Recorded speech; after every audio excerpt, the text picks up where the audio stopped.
Sang Mesias palsu Al-Masih Dajjal. Di penghujung zaman akan muncul sosok yang paling menakutkan dan membawa fitnah terbesar dalam sejarah umat manusia. Ialah Dajjal yang bergelar Al-Masih, yang artinya yang diusap atau yang diberi tanda. Gelar yang sama yang dimiliki Nabi Isa sang Al-Masih sejati.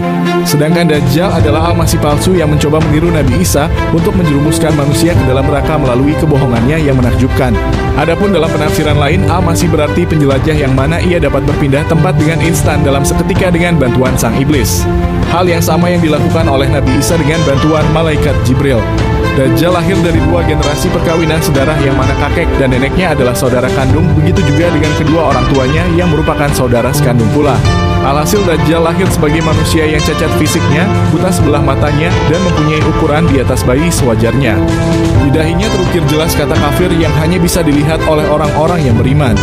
Kelak Dajjal akan muncul dan berkeliling dunia yang sedang dilanda kekeringan yang panjang, kelaparan, ketakutan dan kekacauan yang belum pernah terjadi sebelumnya. Ia datang dengan menawarkan roti dan susu yang lezat asalkan mengakui Dajjal sebagai Tuhannya. Namun tatkala orang yang didatanginya menolak mengakuinya sebagai Tuhan, ia akan menggergaji tubuh orang tersebut hidup-hidup. Dajjal juga datang kepada manusia dengan membawa sihir-sihir yang tampak seperti mujizat, yaitu memiliki pengetahuan langit seperti Nabi Adam, menurunkan hujan seperti Nabi Hud, mengeluarkan air dari tanah seperti Nabi Musa, berbicara dengan hewan dan menaklukkan jin seperti Nabi Sulaiman, dan menyembuhkan orang yang sakit serta menghidupkan orang mati seperti Nabi Isa. Namun semua itu adalah tipu daya Dajjal yang dibantu iblis dan pasukan jinnya untuk memalingkan manusia dari jalan surga.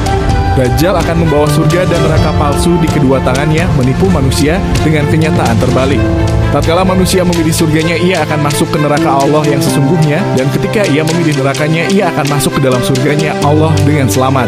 Dajjal juga mendatangi umat Nasoro dengan menyerupakan wujudnya seperti Nabi Isa atau Yesus yang membuat mereka bersorak gembira menyambutnya sebagai Tuhan yang selama ini mereka sembah.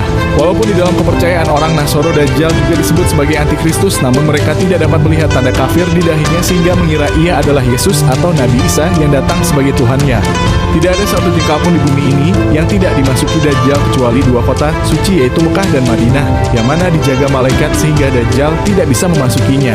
Di akhir zaman, saat umat manusia hampir putus asa menghadapi kegelapan yang dibawa Dajjal, Allah mengirimkan sang Mesias sejati, yaitu Nabi Isa putra Maryam. Beliau turun dari langit di Menara Putih Damaskus dengan memegang sayap dua malaikat yang mengantarkannya ke bumi, membawa cahaya, harapan dan keadilan bagi umat Islam yang tersisa. Singkat cerita, terjadi pertarungan dahsyat antara kebenaran dan kebatilan sang Mesias palsu Dajjal bersama kaum Yahudi dengan sang Mesias sejati Nabi Isa bersama umat Islam yang dipimpin Imam Mahdi.